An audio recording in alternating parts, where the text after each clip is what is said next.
সদস্যদের মৃত্যুবরণ তাদেরকে আমরা আর পাবো না। মেধা ছাত্র কোথায়? আপনি দেখুন কোথাকে মানুষ। আপনার কাছে বড় আন্দোলন করে বলবো, ছাত্র আন্দোলন যদি আবার ছাত্র খেপে যায় তাহলে সারা বাংলাদেশ ব্যাপী যুদ্ধ কার্যে রণক্ষেত্রে পরিণত হবে ইনশাল্লাহ।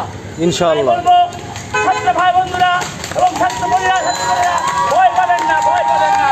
রাজনীতি লড়াকু সৈনিকের মতো কিন্তু সারা দিন ব্যাপী নয়, সারাক্ষণ ব্যাপী যতক্ষণ পর্যন্ত নামানো হবে ততক্ষণ পর্যন্ত এই আন্দোলন থাকবে ইনশাল্লাহ। ইনশাআল্লাহ। আমার বক্তব্য দীর্ঘায়িত করবো না, কারণ আমি প্রশাসনকে বলবো আপনার নিশ্চিন্তে নীতিভাবে ডিউটি করবেন। কারো পর্যায়ে কোনো গুলি হয় না। এই গুলি হলে বাংলাদেশের ছাত্রছাত্রীরা কাউকে ছাড়বে না, জনপ্রিয় শেখ হাসিনা আপনাকেও ছাড়া হবে না। ভয় পাইনি, ভয় পাবো না। ছাত্র আন্দোলন মানেই এই বাংলাদেশের ঐতিহ্য আন্দোলন, ঐতিহাসিক আন্দোলন। এই বক্তব্য শেষ করছি। খোদা হাফেজ। বাংলাদেশ জিন্দাবাদ। Thank you.